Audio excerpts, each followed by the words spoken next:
जी, कल हमने ये कॉस्ट पुश और डिमांड पुल इन्फ्लेशन देखा था। और उसमें इन्फ्लेशन को कंट्रोल करने के लिए गवर्नमेंट जो स्टेप्स लेती है उससे बिजनेसेस पे क्या इम्पैक्ट आता है, तो पेपर में उस इम्पैक्ट के हवाले से आपसे पूछा जा सकता है। या आपको केस स्टडी में ये मेंशन किया होगा कि गवर्नमेंट ने ये एक स्टेप लिया है टू कंट्रोल इन्फ्लेशन, तो उसका क्या इम्पैक्ट होगा बिजनेस में, तो वो आपको फिर बताना होगा। अच्छा जी। तो अब हम आगे चलते हैं अनएम्प्लॉयमेंट पे। और अनएम्प्लॉयमेंट भी चूंकि ये इकोनॉमिक्स का ही इससे रिलेटेड टॉपिक ही है, अ, लेकिन चूंकि आता है पेपर में से मैं आपको ऐसे कहूँ कि अगर पेपर में इसमें से बहुत ज्यादा आता है, अगर आप इसकी क्वेश्चन देखेंगे पास पेपर, तो आपको हर दूसरे पेपर में इस चैप्टर में से क्वेश्चन नजर आएगा। तो ये इंपॉर्टेंट है क्योंकि जब वो केस स्टडी देते हैं तो केस स्टडी में वो इकोनॉमिक कंडीशंस की बात नहीं करते। तो इकोनॉमिक कंडीशन जो है ना वो हम इस चैप्टर में यही पढ़ रहे हैं, गवर्नमेंट के एक्शन की बात करते हैं। तो इसलिए ये इस लिहाज से इंपॉर्टेंट है, थोड़ा लंबा भी है। अच्छा, अनएम्प्लॉयमेंट की अगर हम बात करें तो आपको ये पहले भी पढ़ा ओ लेवल में भी कि willing and able to work जरूरी है। जारी बात है, वो लोग जो काम करना चाहते हैं और काम करने के काबिल भी हैं, they are looking for work but they are not able to find a job, तो वो अनएम्प्लॉयड कहलाते हैं। और वही अनएम्प्लॉयमेंट का पार्ट, अनएम्प्लॉयमेंट की जो फिगर होती है उसमें इंक्लूड किए जाते हैं। Causes of unemployment, cyclical employment. अब साइक्लिकल नाम से हमें नजर आ रहा है, ए लेवल इकोनॉमिक्स में भी आई वैसे, एएस लेवल में, कि बिजनेस साइकिल, यहाँ साइकिल से मुराद है बिजनेस साइकिल, कि जो जिसे इकोनॉमिक साइकिल भी बोलते हैं, पीछे पढ़ा है हमने, बिल्कुल इसमें भी पढ़ा भी हमने पीछे। तो वो साइक्लिकल अनएम्प्लॉयमेंट रिसेशन की वजह से आता है। और रिसेशन हमने पढ़ा भी था कि रिसेशन जो है वो is characterized by falling prices, falling investment और फॉलिंग एम्प्लॉयमेंट भी आ जाता है। तो रिसेशन की वजह से जब डिमांड नहीं होती मार्केट में चीजों की, तो वर्कर्स को भी निकाल दिया जाता है। ये साइक्लिकल अनएम्प्लॉयमेंट। स्ट्रक्चरल की बात करें तो इंडस्ट्री कोई बंद हो गई है क्योंकि मेजर स्ट्रक्चरल चेंजेस आ रही हैं कंट्री में। अब मेजर स्ट्रक्चरल चेंजेस क्या आ सकती हैं? कोई नई टेक्नोलॉजी आ रही है, तो पुरानी इंडस्ट्री की जगह उस टेक्नोलॉजी ने ले ली है। अब एआई आ रहा है, अब कौन कौन सी इंडस्ट्री को ये बंद करता है? ये स्ट्रक्चरल चेंजेस ही होंगी ना, और उस वजह से अनएम्प्लॉयमेंट होगी।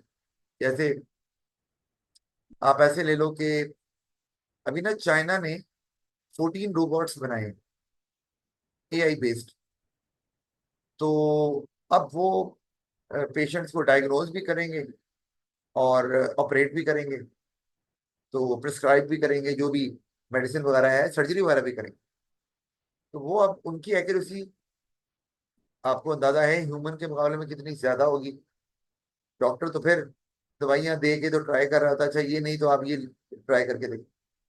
सर्जरी में एक्यूरेसी कितनी होगी, तो जारी बात है वो डॉक्टर्स को टेक ओवर ही करेंगे ना फिर। मतलब मैं ये नहीं कह रहा कि कोई डॉक्टर ही नहीं चाहिए होगा, ऑफकोर्स असिस्टेंस के लिए चाहिए। Doctor will be treating patients with the help of robots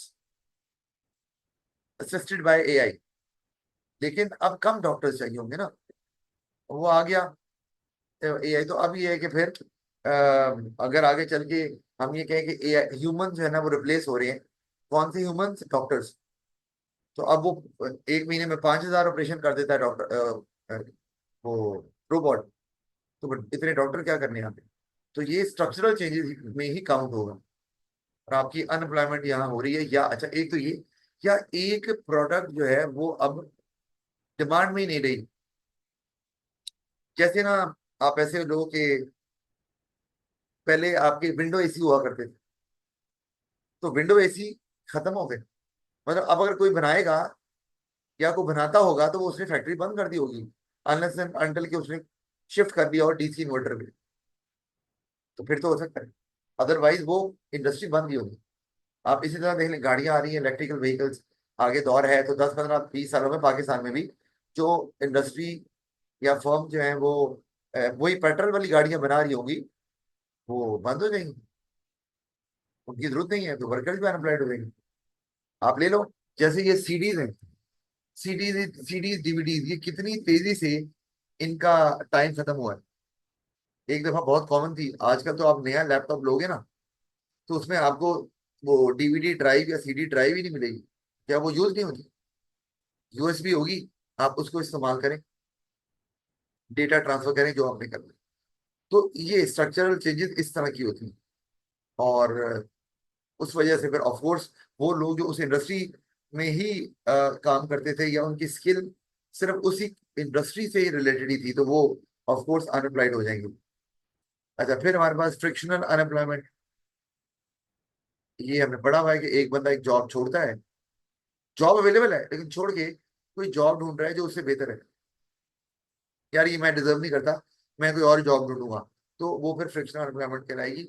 ये कम टाइम पीरियड के लिए होती है, आपको पता है, लीस्ट डेंजरस होती है, लेकिन बहरहाल ये मौजूद तो है। ये तीन हमने देखी हैं, और भी हैं लेकिन इतनी यहाँ पे इसके लिए इतनी काफी है। Government role to reduce unemployment. असल चीज ये है, जब अनएम्प्लॉयमेंट होती है तो उससे बिजनेसेस पे क्या इम्पैक्ट होगा। हम अगर जनरली इसको डिस्कस कर लें पहले, कि अगर मुल्क में अनएम्प्लॉयमेंट है तो बिजनेस को फायदा भी हो सकता है। एक्चुअली फायदा कैसे होगा पहला आइडिया है, अगर अनएम्प्लॉयमेंट ज्यादा है तो क्या फायदा business Sir, better relationship between employees and employers. को? जी बिल्कुल सही। जी बिल्कुल सही। Better relationship between employees and management. और स्ट्राइक्स नहीं होंगी, ट्रेड यूनियन पावरफुल ही नहीं होगी, इतने वर्कर्स ही नहीं है, तो स्मूथली जो है ना वो ऑपरेशन चल कंटिन्यू रहेंगे बिजनेस के। फिर ये कि आपको you will be able to hire employees at a very lower wage, क्योंकि उनके पास अपॉर्चुनिटी नहीं है, तो वो लोअर वेज भी एक्सेप्ट कर लेंगे, उससे कॉस्ट आपकी कम हो जाएगी, और प्रॉफिट ऑफ कोर्स फिर ज्यादा होगा, आप इसको फिर फर्दर डेवलप आसानी से कर सकते हैं। और नुकसान जो है वो, अब केस स्टडी में लिखा हुआ है कि आपका ज्वेलरी मेकिंग बिजनेस है, या आपका हॉलिडे रिजॉर्ट है, तो अब अनएम्प्लॉयमेंट की वजह से ये एक लग्जरी है, ज्वेलरी हॉलिडे रिजॉर्ट, ये एक लग्जरी है। तो जब अनएम्प्लॉयमेंट होती है and people now have low incomes, या उनकी जो सेविंग्स बढ़ी हुई है वो मौजूद है, तो ऑब्वियसली वो अपनी पहले बेसिक नेसेसिटीज को पूरा करना चाहेंगे, तो वो फिर इन चीजों को छोड़ देंगे। और they might not like to travel from one area to another for recreation purpose, नहीं जाएंगे ना, क्योंकि वो तो यशी है, वो उतने पैसे नहीं है, तो ज्यादा इम्पैक्ट पड़ सकता है। लेकिन एक एक बिजनेस है जो लेट्स से फूड इंडस्ट्री से ताल्लुक है, या लेट्स से स्कूल है, या हॉस्पिटल है, तो ये डिपेंड करता है ना पेपर में क्या केस स्टडी आती है, तो उस पर शायद उतना इम्पैक्ट ना पड़े, क्योंकि ये नेसेसिटीज में आ रहा है। मतलब स्कूल और हॉस्पिटल की अगर मैं बात करूं, तो हेल्थ केयर सर्विसेज, तो स्टिल आपकी वो लोग कुछ ना कुछ करके वो they want their patient to be treated well, ताकि जल्दी से जल्दी वो रिकवर हो जाए, तो उस पर इम्पैक्ट जो है वो कम भी आ सकता है। तो ये मैंने कहा आपको बताता चलूं, इस तरह से आप बता सकते हैं। अच्छा, क्योंकि अनएम्प्लॉयमेंट से डिमांड तो कम होगी चीजों की, ऑब्वियस सी बात है, लेकिन किसी फर्म की प्रोडक्ट की डिमांड बहुत ज्यादा कम हो जाएगी, और कईयों की उतनी कम नहीं होगी। अच्छा, अब गवर्नमेंट क्या काम करती है और उससे फिर बिजनेस में इम्पैक्ट क्या आएगा। अब साइक्लिकल अनएम्प्लॉयमेंट को अगर आपने रिड्यूस करना, और वो रिसेशन की वजह से आई हुई है, तो उसका एक ही तरीका है, क्या, कि गवर्नमेंट इकोनॉमी को रिसेशन में आने से रोके, या रिसेशन आ गया है तो फिर रिसेशन से जल्दी निकाले। अब यहाँ मैंने लिखा हुआ है कि government can keep a close eye on the economy to avoid substantial swings in the cycle. अब इसका क्या मतलब है, जब हम यहाँ पे मैंने लिखा हुआ है सब्सटैंशियल स्विंग्स, इसका मतलब ये है कि अगर इकोनॉमी आपकी ग्रो कर रही है, तो वो बहुत तेजी से ग्रो नहीं करनी चाहिए, क्योंकि बहुत तेजी से ग्रो करेगी तो ये जो कह रहे हैं सब्सटैंशियल स्विंग्स ये आएंगे। क्योंकि अगर आपकी ग्रोथ हो रही है लेकिन बहुत रैपिड नहीं है, तो इकोनॉमी प्लान कर सकती है अपनी पॉलिसीज को, कि हमने क्या पॉलिसी इस्तेमाल करनी है जिससे हम इस ग्रोथ के टाइम पीरियड को लंबा कर लें, और ताकि जो बाद में बूम पे पहुंचना है और रिसेशन आनी है, तो उससे हम अपने जो लोग हैं उनको किस तरह बचा सकते हैं, या फिर आप रिसेशन के टाइम पीरियड को किस तरह कम कर सकते हैं। तो government can plan it out. लेकिन अगर वो बहुत रैपिड पेस पे जा रहा है, एकदम से ग्रोथ हुई और बूम आ भी गया, और गवर्नमेंट जो है ना वो doesn't get much time to plan, तो फिर प्रॉब्लम आएगा। रिसेशन जो है वो ज्यादा टाइम पीरियड का भी होगा, ज्यादा डीप डाउन रिसेशन होगा जिसको डिप्रेशन बोलते हैं, और फिर इम्पैक्ट भी उसका ज्यादा देर तक रहेगा इकोनॉमी पे, और ऑफ कोर्स बिजनेसेस पे तो रहेगा ही। तो सब्सटेंशियल स्विंग्स को रोकने के लिए गवर्नमेंट जो है वो ग्रोथ को स्लो कर सकती है, और ग्रोथ को स्लो करने के तरीके बहुत से हैं गवर्नमेंट के पास, कि जैसे कि टैक्सेस हैं उनको थोड़ा सा बढ़ा दे ताकि ग्रोथ थोड़ी कम हो जाए, या फिर इंटरेस्ट रेट है उसको बढ़ा दे। बहरहाल हमने, तो ये गवर्नमेंट अपनी पॉलिसी इस्तेमाल कर सकती है ताकि बहुत तेजी से ग्रोथ ना हो। तो सब्सटेंशियल स्विंग नहीं चाह रहा। अच्छा, और इसीलिए उसके लिए जब सब्सटेंशियल स्विंग होती है तो इकोनॉमी ओवर हीट हो जाती है। ओवर हीट का मतलब है बहुत तेजी से जब अपसर्ज आता है तो प्राइसेस भी आसमानों को चले जाते हैं, क्योंकि डिमांड बहुत ज्यादा होती है और एम्प्लॉयमेंट बहुत ज्यादा बढ़ रही होती है, और इन्वेस्टमेंट भी धड़ाधड़ हो रही होती है। तो फिर ओवर हीट होके आपको पता है क्या होता है, जब आपकी गाड़ी का इंजन ओवर हीट होता है तो क्या होता है, गाड़ी बंद हो जाती है। ठीक है ना जी। और फिर बहुत बड़ा नुकसान भी आपको हो सकता है गाड़ी के पॉइंट ऑफ व्यू से, कि इंजन आपका सीज हो सकता है, गाड़ी आप नहीं चलेगी। इसी तरह इकोनॉमी भी ओवरहीट हो जाए तो इकोनॉमी एक्टिविटी सीज हो जाती, स्टॉप। और इकोनॉमिक एक्टिविटी जारी होता है, प्रोडक्शन इन्वेस्टमेंट कुछ नहीं होती, और उस वक्त फिर गवर्नमेंट के लिए लोगों की बेसिक नेसेसिटीज पूरी करना बहुत मुश्किल हो जाता है। अच्छा, तो एक तो ये है, लेकिन उसमें फिर आगे आ गया, government tries to achieve stable and low inflation to avoid any measures to cut inflation. ये खैर मैंने ऊपर ही बात की है कि आप अगर स्टेबल और लो इन्फ्लेशन अचीव करेंगे ना, तो आप आहिस्ता आहिस्ता ग्रो करते रहेंगे। ठीक है। तो और गवर्नमेंट ये करती है इस तरह से, to avoid any major to cut inflation. ठीक है, क्योंकि अगर इन्फ्लेशन कम करेंगे ज्यादा, तो ये ना हो कि वो डिफ्लेशन में कन्वर्ट हो जाए। और one of the major characteristic of recession is deflation. तो आपको ये भी देखना, यानी कि आपको जहां पर सब्सटेंशियल स्विंग को रोकना है, ग्रोथ को जरा स्लो करना है, ओवरहीट नहीं होने देना इकोनॉमी को, वहां पर आपको इन्फ्लेशन को भी इतना कम नहीं करना कि वो कहीं डिफ्लेशन में कन्वर्ट हो जाए। मतलब ऑफ कोर्स गवर्नमेंट ने लो एंड स्टेबल इन्फ्लेशन अचीव करनी है, लेकिन but not at the cost of के फ्यूचर में जाकर वो डिफ्लेशन हो जाए। तो ये आपको देखना होता है, क्योंकि इश्यूज हैं। अगर गवर्नमेंट ने टैक्स ज्यादा लगा दिया, मैं डायरेक्ट टैक्स की बात कर रहा हूँ, और लोगों की डिस्पोजेबल इनकम कम हो गई, लोग थोड़ा कम खरीद रहे हैं, तो अब लोग कितना कम खरीदेंगे यू नेवर नो। अगर लोगों ने बहुत ज्यादा डिमांड कम कर दी तो हो सकता है आप लो इन्फ्लेशन की जगह पर डिफ्लेशन पे आ जाए। तो ये गवर्नमेंट को देख, क्योंकि ये जो मैंने आगे बताया है हायर टैक्सेस, जिससे कंजम्पशन, कंज्यूमर और प्रोड्यूसर दोनों डिस्करेज होते हैं। जाहिर बात है जब कंज्यूमर खरीदेगा नहीं तो प्रोड्यूसर भी डिस्करेज ही होगा। तो इससे भी आपने बचाना है, वरना इससे भी रिसेशन हो सकती है। यानी कि किससे हो सकती है, ये ऑब्जेक्टिव अचीव करने करते हुए आपको कॉशियस रहना, टू मच प्रेशर नहीं डालना अपने एग्री के डिमांड पे, टू मच एफर्ट नहीं करनी इन्फ्लेशन को कंट्रोल करने की, क्योंकि ये ना हो कि वो डिफ्लेशन की तरफ चला जाए। अच्छा, फिर government intends to maintain a competitive rate of exchange. Rate of exchange को मेंटेन कैसे किया जाए। अब उसका एक तरीका तो ये है कि अगर आपने फर्ज किया आपका एक्सचेंज रेट जो है ना वो नीचे को जा रहा है, कम हो रहा है, हम पढ़ेंगे इसके बारे में। तो इसका मतलब तो ये है कि अगर एक्सचेंज रेट नीचे को जा रहा है तो आपके लिए आगे चीजें महंगी हो जाएगी। कौन सी वाली, इंपोर्टेड आइटम। और अगर वो एसेंशियल है, मतलब अगर मैं ऑयल की बात कर लूँ, तो ऑयल तो हर इंडस्ट्री में इस्तेमाल होता है। तो भैया अगर ऑयल महंगा होगा तो फिर इंडस्ट्री में हर चीज महंगी हो जाएगी। ऑयल प्रोडक्शन कॉस्ट का हिस्सा है, ट्रांसपोर्टेशन का हिस्सा है। तो उससे फिर आपकी कॉस्ट जो है वो बढ़ेगी। और जब कॉस्ट बढ़ेगी तो फिर इन्फ्लेशन की तरफ भी आप जाएंगे उस केस में। अच्छा, एक चीज और, जब एक्सचेंज रेट आपका कम है तो कॉस्ट तो आपकी बढ़ रही है, एक और भी चीज हो रही है, दो बातें हो रही है। एक तो ये कि कॉस्ट बढ़ेगी, आप इन्फ्लेशन ज्यादा होना शुरू हो जाएगी।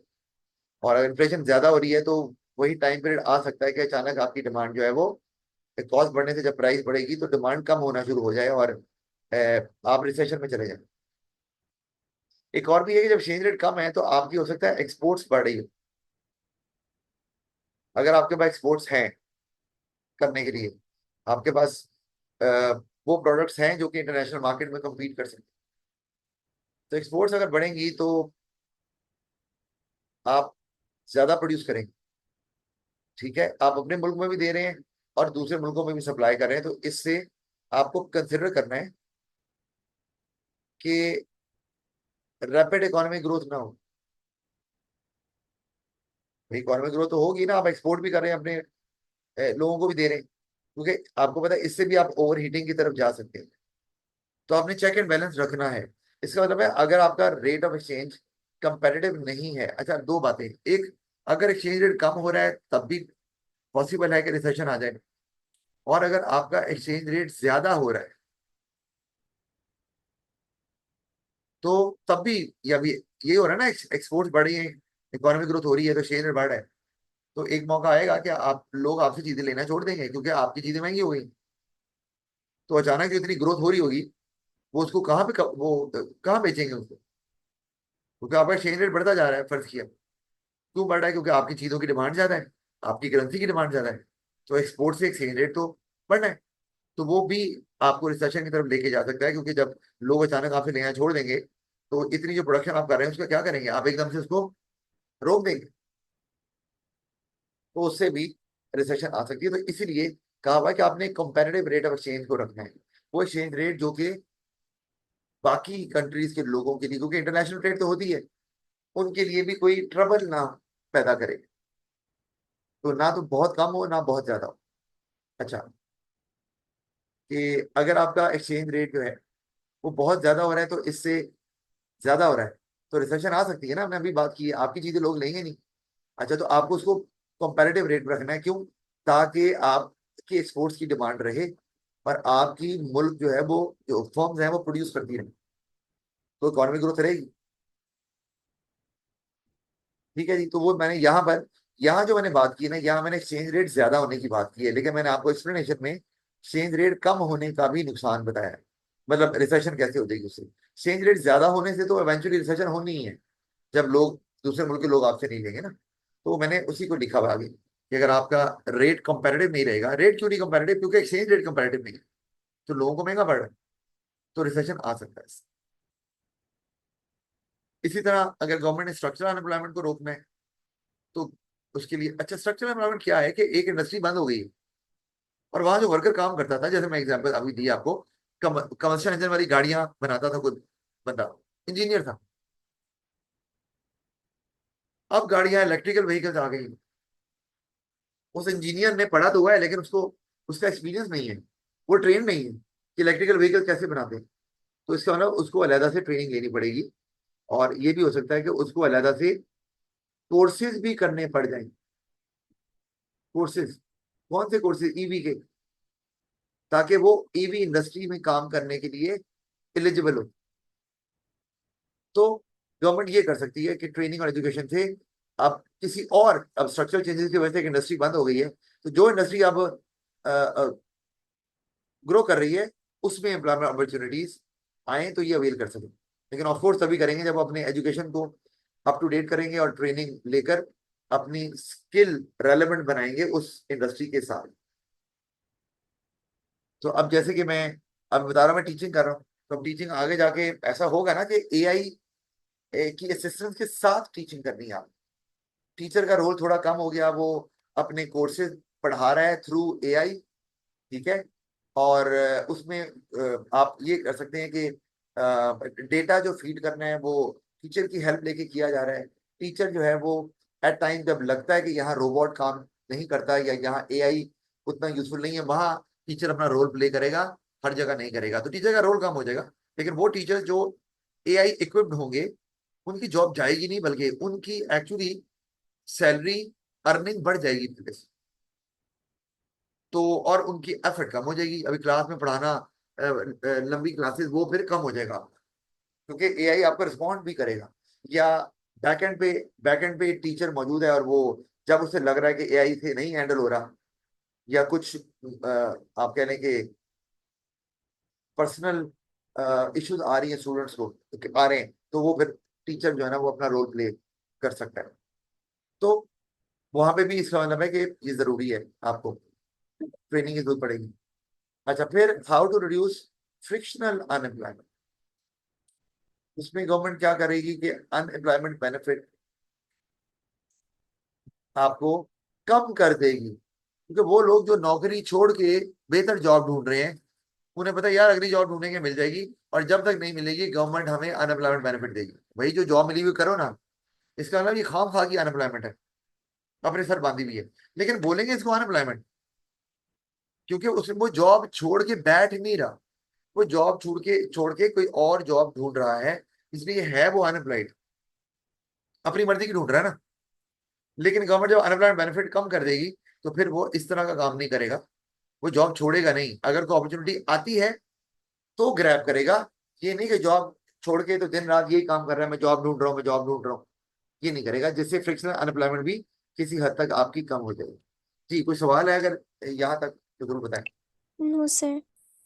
नहीं। फिर हमारे पास कॉस्ट ऑफ अनएम्प्लॉयमेंट आ गई, इकोनॉमिक्स का ही से रेलेवेंट ही चीजें चल रही हैं यहाँ पर। तो अब इसको भी देख लें जल्दी से। अनएम्प्लॉयमेंट अगर है तो जीडीपी फॉल कर रहा है, कि आप अपने रिसोर्सेज को कंट्री इस्तेमाल नहीं कर रहे।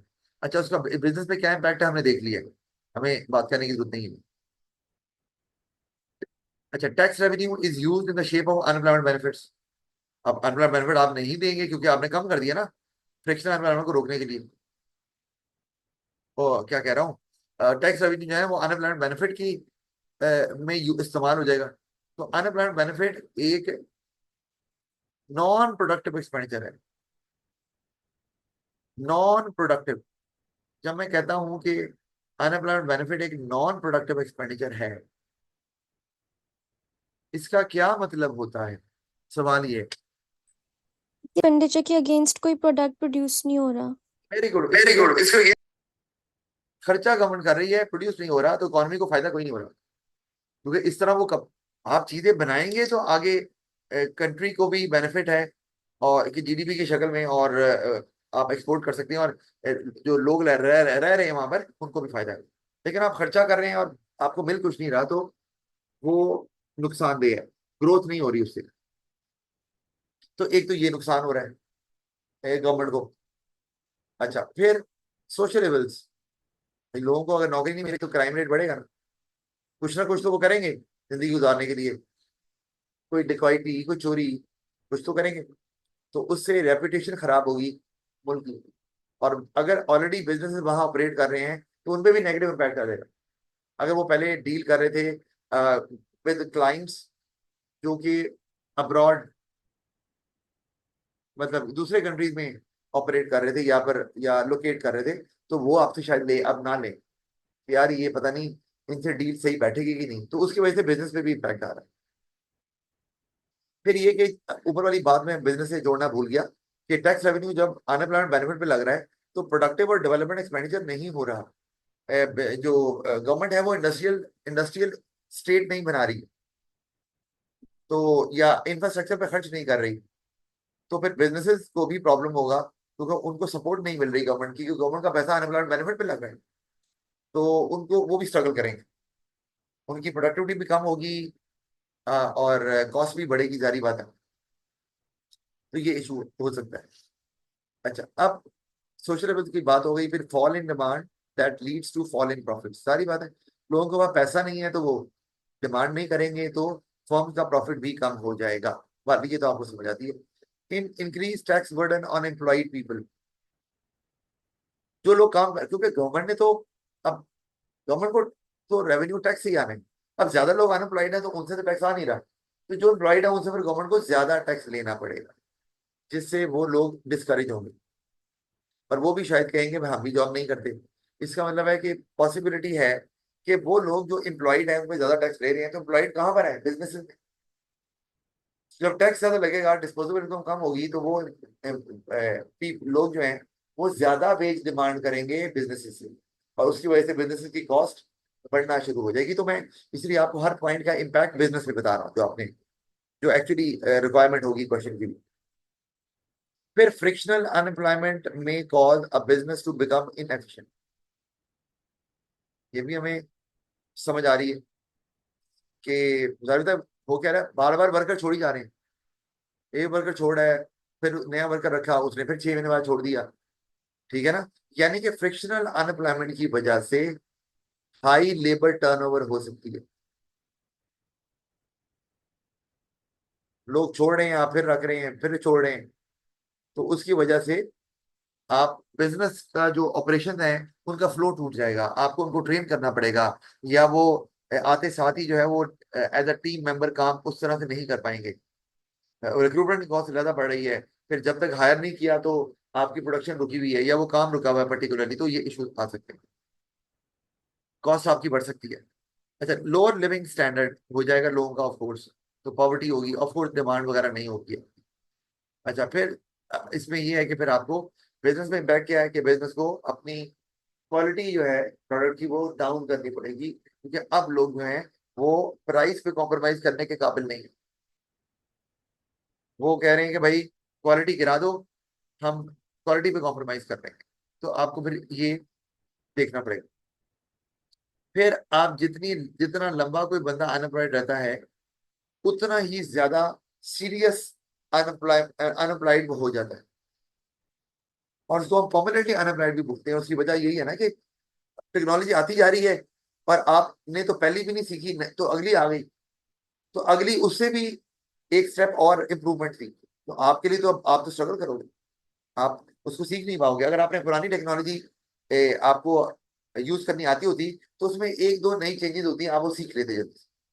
तो इसका मतलब एक बंदा अगर ज्यादा देर काम से अवे है, तो अब क्या चेंजेस आ रही है काम में, कौन से लेटेस्ट मेथड्स, टेक्नोलॉजी, इक्विपमेंट इस्तेमाल होती हैं, उसको नहीं पता, तो देर बी ए प्रॉब्लम, बहुत ज्यादा मसला हो जाएगा। उसको काम कभी भी मिलने वाला फिर नहीं है, वो परमानेंटली अनएम्प्लॉयड ही होगा, क्योंकि फिर एज भी बढ़ गई, नई चीजें लर्न करना और मुश्किल हो गया, और जब आपको ज्यादा देर ट्रेनिंग लेनी पड़ेगी तो आप वो नहीं कर पाएंगे।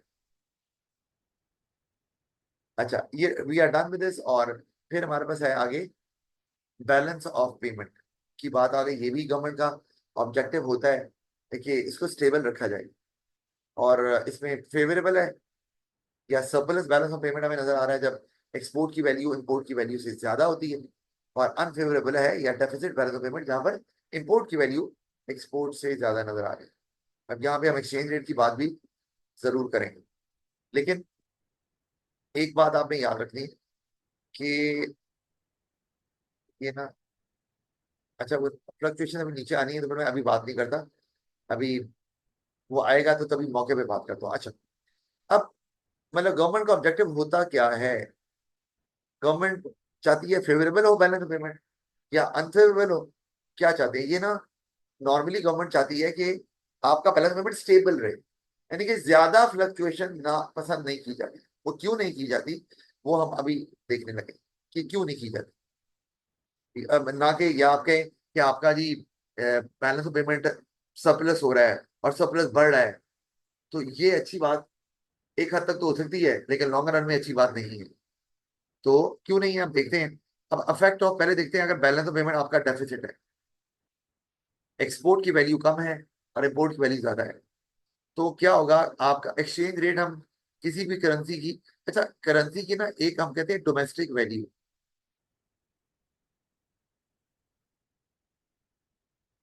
ठीक है, और एक होती है एक्सटर्नल वैल्यू। दो तरह की। जो डोमेस्टिक वैल्यू होती है ना, ये इसको हम बोलते हैं कि परचेजिंग पावर, ठीक है, power to buy goods and services. यानी कि अगर मुल्क में इन्फ्लेशन हो रही है, तो हम कहेंगे मुल्क में करेंसी की डोमेस्टिक वैल्यू कम हो रही है, रियल वैल्यू बोल सकते हैं। एक्सटर्नल वैल्यू जो है वो क्या बताती है?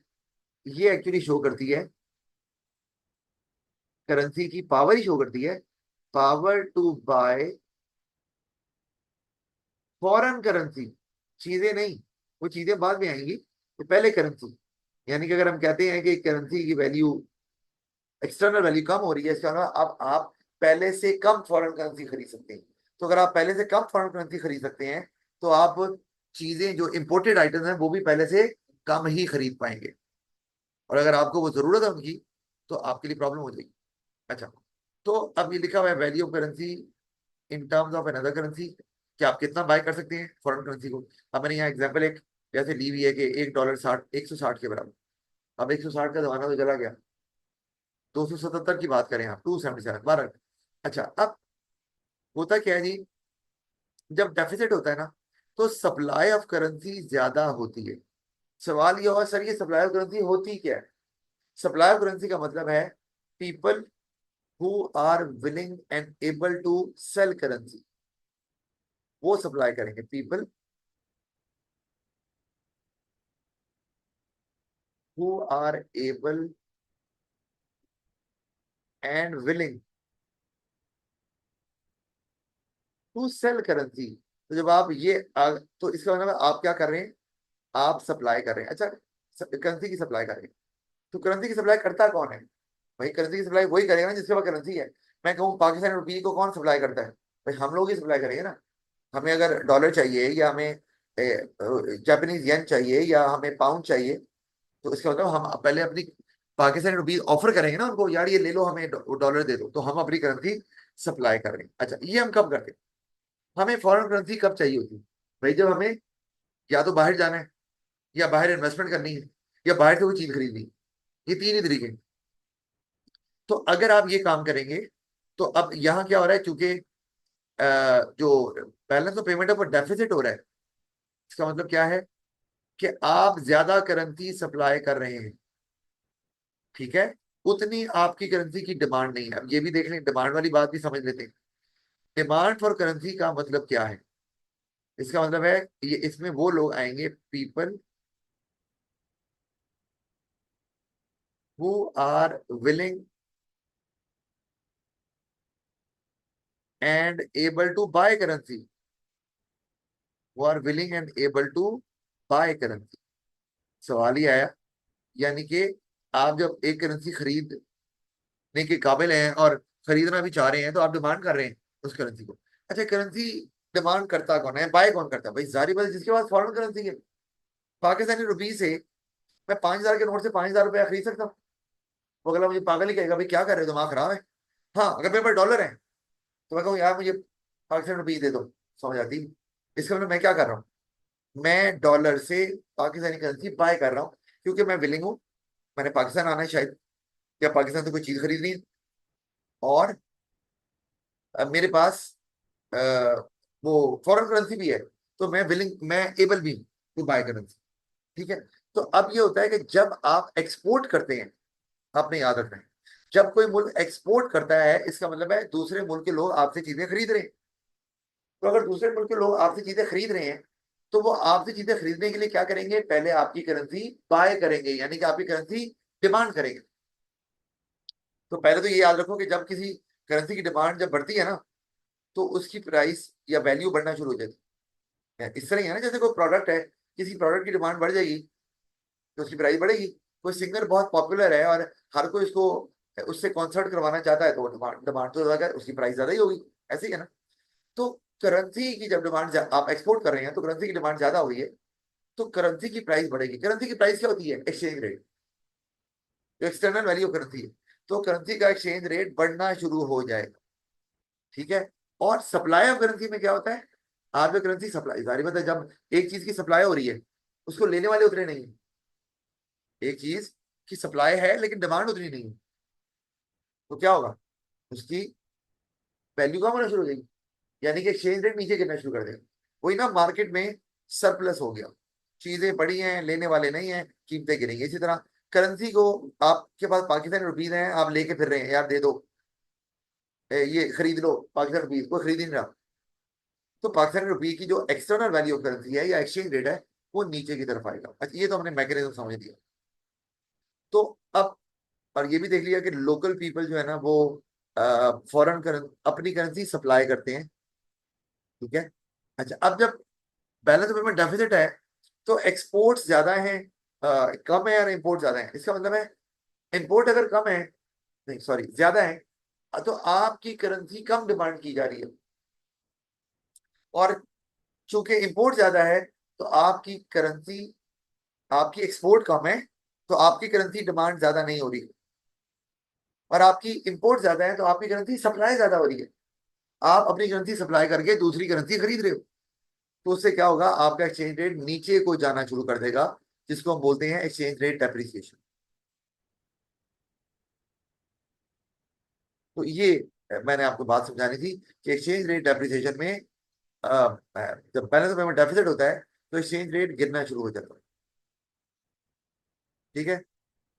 तो उससे क्या होता है, जब एक्सचेंज रेट नीचे को गिरता है तो वो आइटम्स जो आपने इंपोर्ट करनी ही करनी है, मशीनरी है, टेक्नोलॉजी है, मेडिसिन है, ऑयल है, आपको लेना ही लेना है, तो वो तो आपको बहुत महंगा पड़ेगा तो आपका एक्सचेंज रेट गिर गया। ऐसे ही है ना कि अभी अगर मैंने यहाँ एग्जांपल दी हुई है कि $1 160 के बराबर है, आपका एक्सचेंज रेट गिर गया, तो आपका $1 जो है वो लेट से 260 के बराबर हो गया।